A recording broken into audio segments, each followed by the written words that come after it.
তোর জন্য অপারেশনটা আমি হারিয়ে গেলাম, এই কথা একবার কিছুর জন্য আমি 100 বার 1000 বার কব। ক তুই 1000 বার ক, তোর মতন অশিক্ষিতর কাছে এত ভালো কিছু আমি আশা আমি অসুস্থ তাই না? আমি যে চোখের পলকে মাসুদ খার গরুর দড়িটা হাইতে নিলাম আর তোর কলাম গরুটা খেতা, আর তুই কি করলি? তুই খাড়া খাড়া না তামাশা দেখতেছিল তাই না? বিরাট মির্জাপুর হয়ে গেছো। হ্যাঁ, নবাব সিরাজউদ্দৌলার পরাজয় দেখতেছিল খাড়া খাড়া। ওরে বাবা, মির্জাফর সিরাজউদ্দৌলা ব্যাগ দেই জানো তো, তুই তো পড়ালেখা বাদ দিছিস ছোটকালে। আচ্ছা হেকালে কি ইতিহাস বই আছিল? দেখ বহিরে কত বেশি কথা কবি না কিন্তু, এই ঘটনাটা কিন্তু আমি খালদানের কাছে কয়ে দেবো। আর তুই যে নুরু সর্দারের সাথে সলা পরামর্শ করেছিস, সেই কথা যদি না কইছিস আমার নাম পাল্টা নাম থুস তুই। ক তুই ক। আরে তোরা নাকি খুব বড় মাস্তান হয়ে গেছো, যখন তখন যাত্রা ছাগল ধরে আনিস। এটা কি কথা করছেন? আমরা মাস্তান হবো কিসের জন্য? আমরা হইলাম আমাদের মালিকের হুকুমের গোলাম। হ্যাঁ, ওই যে আলাউদ্দিন আছে না, আলাউদ্দিনের চেরাগের দৈত্যের লাহান হুকুম করে আমরা কি হাজির হই। হো হো হো হো হো।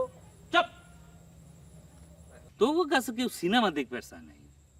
আর ওই দুধ তো কেবা করে বোতলে ভর্তি হয় তা পাবলিক ভালো করেই জানে, বুঝছে? একটা রক্ত চোষার সাথে থাইকে মানুষের শত্রু হয়ে না। তোমরা যুবক পোলাপা, সামনে মেলা দিন পড়ে আছে, তাই কথাটা কলা। ভবিষ্যতে এত ভালো করে কর পরিস্থিতি নাও থাকতে পারে, বুঝেছ?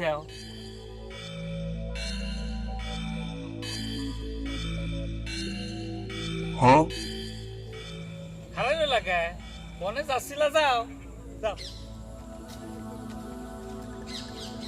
আচ্ছা,